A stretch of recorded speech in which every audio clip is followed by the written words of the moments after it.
자, 정보 전문가의 시각으로 이제 이렇게 좀 예. 질문을 드리고자 합니다. 지금 용산 내부의 권력 서열 어떻게 되는 것 같습니까?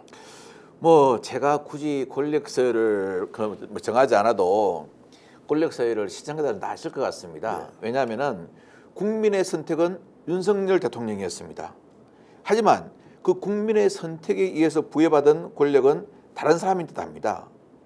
지금 그 당장 그 비선이라면은 대통령실 스스로가 공식적인 지위가 없다고 밝힌 사람이 김건희 여사, 즉 영부인 아니겠습니까? 우리가 보통 말하면은 이번에 명태균 사태를 바라볼 때 세 명이 떠오른다 그러면은 뭐 김건희 여사, 그다음에 윤석열 대통령, 명태균 세 명이 떠오르죠. 그럼 이 세 명을 가지고 권력 서열 1, 2, 3위를 논할 것인가? 여기에 두 명은 그 권력 서열 안에 들어가 있는 것 같습니다. 근데 죄송하지만 한 명은 권력 서열에 안 들어가는 것 같습니다.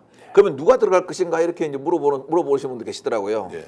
정말 이름 한 명이 입에 떠오르고 꼭 말하고 싶은데 아마 몇 번 우리 스픽스에서도 거론됐던 분이실 겁니다. 근데 제가 지금은 말할 시기가 아닌 것 같아서 그분을 말하기는 그렇고 제가 예전에 그렇게 이야기했었죠. 이 나라 권력서열 1위는 최순실, 2위는 정윤회, 박근혜 전 대통령은 3위에 불과하다 그랬습니다. 지금 2위가 누군지 궁금하신 아마 스피스 시청자 많으실 겁니다. 제가 보기로는 이번에 대통령 담화문을 보면서 생각할 때 이번에 제대로 인식과 조치가 없으면 그 2위요 나올 겁니다. 나오는데 2위는 항상 1위와 관계 있는 인물입니다. 예, 관계 있는 인물이 나올 겁니다. 그 뭐 누가 그러더라고요. 어떤 제가 유튜브 방송 나가니까 명태균이가 뭐 그 3위에 들어가느냐 이미 죽은 권력입니다. 네. 비선 권력은요 실세 권력이 햇빛을 주지 않거나 물을 주지 않으면 죽어버립니다. 이미 죽어버린 거 아니겠습니까? 그렇기 때문에 정말 2위는 지금 가만히 보면 있었는데 아마 정치인은 아닙니다. 자, 그러면 이제 이렇게 하겠습니다. 이제 방송 시작했고 고스의 전략 보는 분이 아니 오늘 누군지 이야기를 할 건지 말 건지 일단 결론 내놓고 이야기 시작하자 이렇게 반응이 지금 오고 있고요. 그래서 지금 일단은 제가 이렇게 질문 좀 드리겠습니다. 그 1위는 권력서열 1위는 지금 김건희 여사가 맞죠? 김 여사라고 봐야 되지 않겠습니까? 예. 그럼 2위가 지금 윤석열 대통령이 아니고 누군가 있다라는 이야기인 그렇죠. 거고. 그것은 김 여사하고 관계되는 인물이라고 봐야 되겠죠. 자, 그러면 지금 거론되고 있는 행정관입니까? 아니면 아닙니까? 그럼 누군지 지금 말씀을 하실 수가 없는 이유는 혹시 이제 명예훼손과 관련된 그렇습니다. 부분 때문에 그렇습니까? 예. 그 외부인입니까? 아니면 지금 용산에 근무하고 있는 사람입니까? 용산에 근무하지 않습니다. 근무하지 않고 있고 실제로 영향력을 미치고 있다. 실제로는 영향력을 미친다고 저도 들었습니다. 들었다. 그러면 우리가 보통 이야기할 때 천공이냐 건진이냐 명태균이냐 명태균은 천공 건진 이야기 되는 것만 해도 짜증을 내고 본인이 훨씬 더 강력한 영향력을 미쳤다고 하는데 이 사람도 아니다. 그러면 용산 대통령실 이전 과정에서 갔던 백재권 씨 뭐 역수 그 사람 관상가도 아니죠. 이미 지금 나온 사람들은 있지 않습니까? 이 명태균 김건희 여사의 그 파도에 거의 다 휩쓸려 갈 겁니다. 단 하나 그 중에서 살아남는다면은 제가 이제 그 중에서 천공이라는 사람에 대해서 조금 이렇게 좀 심도 깊게 연구를 하고 많은 자료도 봤거든요. 근데 그분은 이제 약간 소위 말하는 무대뽀 기질이 있습니다. 그래서 어차피 그 양반은 한계적인 게 있을 건데 그렇지 않고 지금 우리가 그렇지 않습니까, 앵커님? 김 여사가 우리는 명 박사한테 우리 명 선생님한테 의지하는 게 너무 많다고 이야기를 했거든요.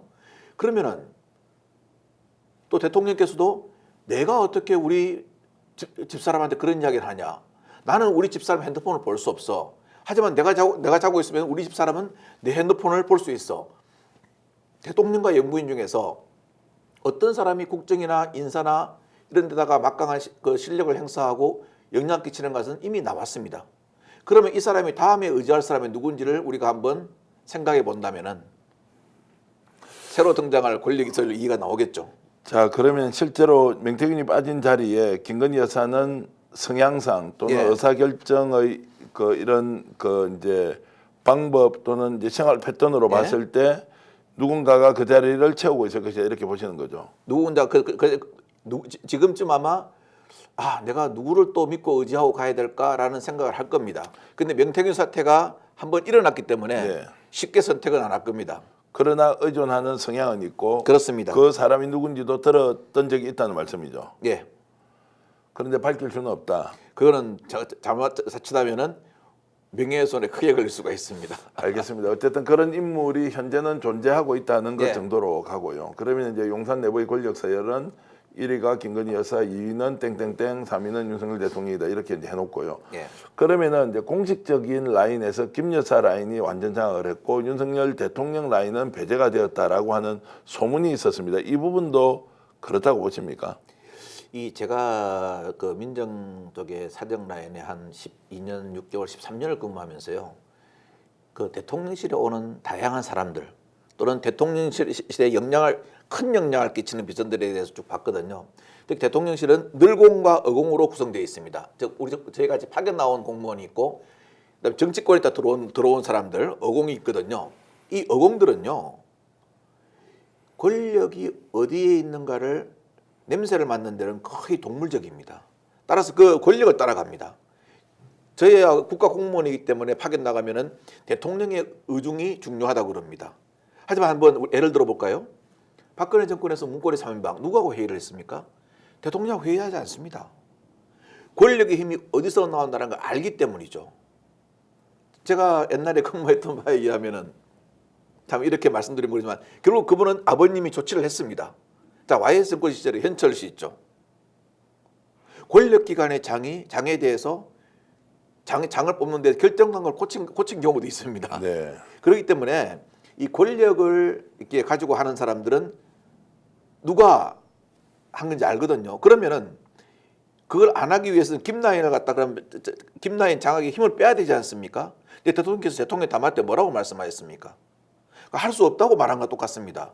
그리고 참 저는 이해가 안 되는 게 연말까지 그 우리 부인의 활동을 자제시킨다면서 네.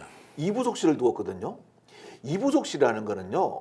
영부인을 제어하는 기능이 아니고 영부인의 행사를 원활하게 도와주는 기능입니다. 그게 이부속실인데 아니 충치 걸린 환자에게 사탕을 주면서 양치 안 해도 돼 사탕만 잘 먹으면 충치가 나 이게 말이 앞뒤가 맞습니까? 네.